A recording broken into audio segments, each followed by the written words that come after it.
Hello ladies and gentlemen.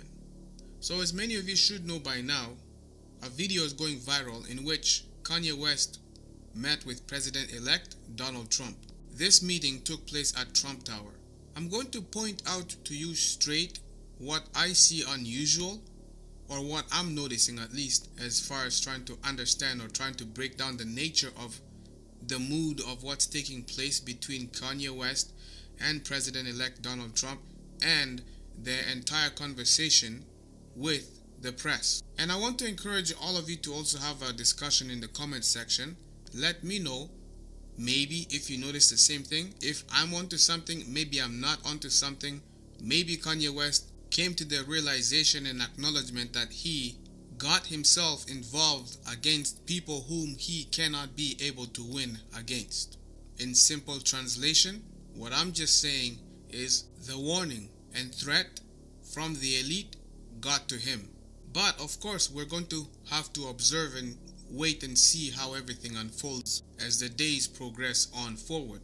The reporters ask very profound questions to these two individuals. But here's what I want you to focus on.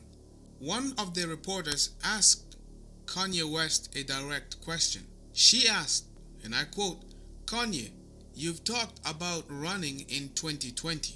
Do you think that's something you still want to do in light of this meeting?"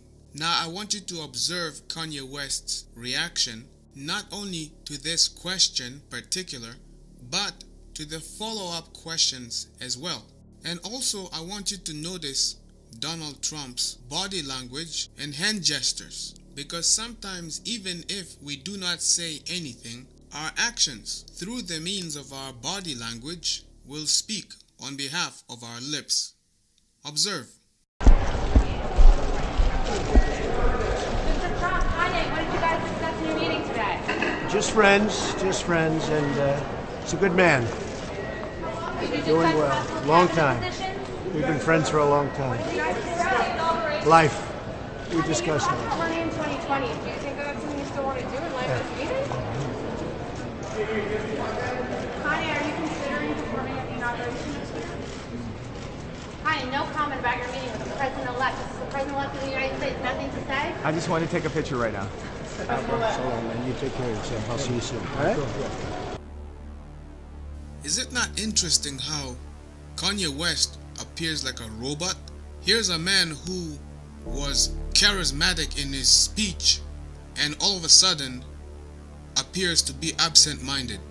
I can understand if the man is trying to ignore the reporters, but by observing the man's eyes, the man's facial expression, his body language, you clearly see that Kanye West appeared faint. It appeared as though those reporters were talking to someone who was not there. They're simply talking to a shell. It's as if these reporters, that lady was simply talking to an empty shell.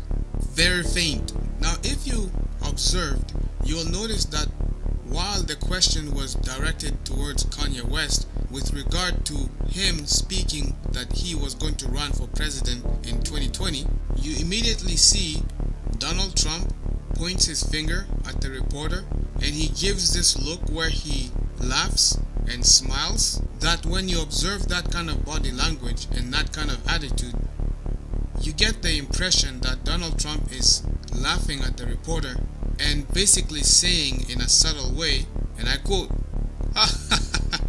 "You're funny," because that is never going to happen. If you're looking forward to a 2020 election, keep dreaming, because there is not going to be a 2020 election. There's way too much instabilities all around the world, and also with regards to North America in general. Nationwide, the United States of America is in trouble. Too much instability in the economic world. There's too much social and civil instability. And let me point out to you this: by October of 2017, there will officially be no such thing as a Protestant Reformation anymore.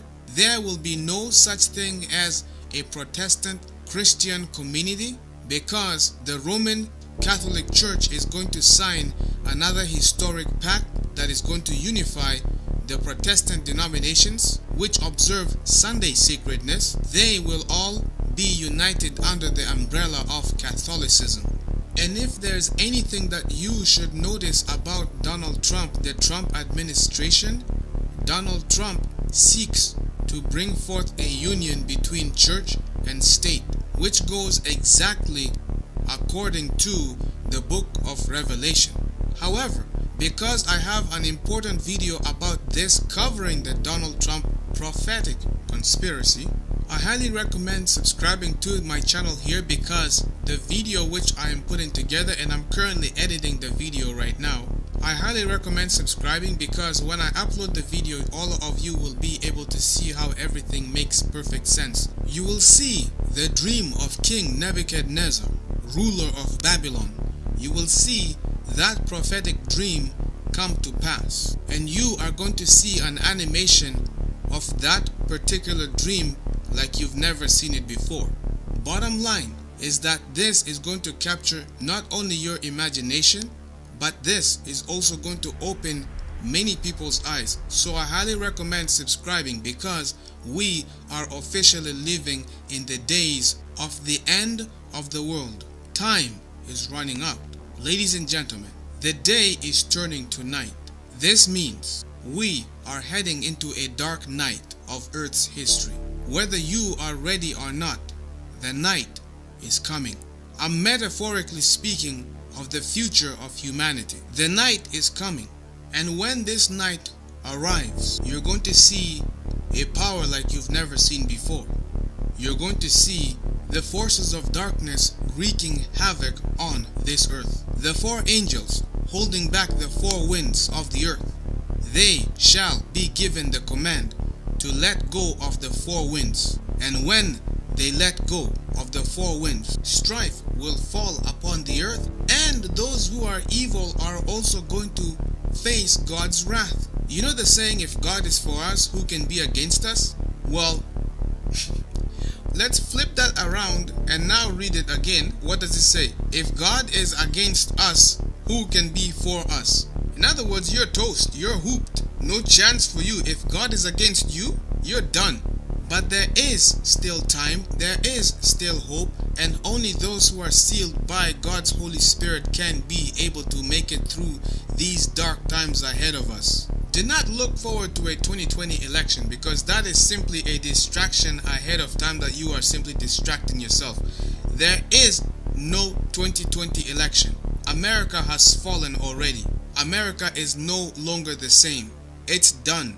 You can see the signs. Patriotic American citizens, when they put the American flag waving in their own private home, or outside waving by their front door or on their lawn, their own private property. Law enforcement officers are coming and taking down the American flags from people who are patriotic citizens, saying that they are displaying something that is offensive, which completely doesn't make any sense, because the American flag is being displayed publicly on American soil. These stories are becoming more and more frequent. It is now no longer a secret. Do you know what this means, ladies and gentlemen? It means that your country has been hijacked a long time ago. It got hijacked, and at this point of history, we are simply at the conclusion of the chapter. And at this conclusion, the dragon is simply claiming back that which belongs to him. He is claiming back authority over the lamb-like beast, which has two horns like a lamb, yet it speaks as a dragon. This is the Controversy 7. Thank you for tuning in and for joining me. If this is your first time tuning in, be sure to subscribe. There's a lot more information coming across your way. You can feel free to join me on Facebook. My links will be in the video description box. You can go and like my fan page, or you can send me a friend request. Other than that, I'm not going to hold you off. Ladies and gentlemen, feel free to go to my website, www.thecontroversy7.ca. You take care of yourselves, be safe, and I'll see you guys next time.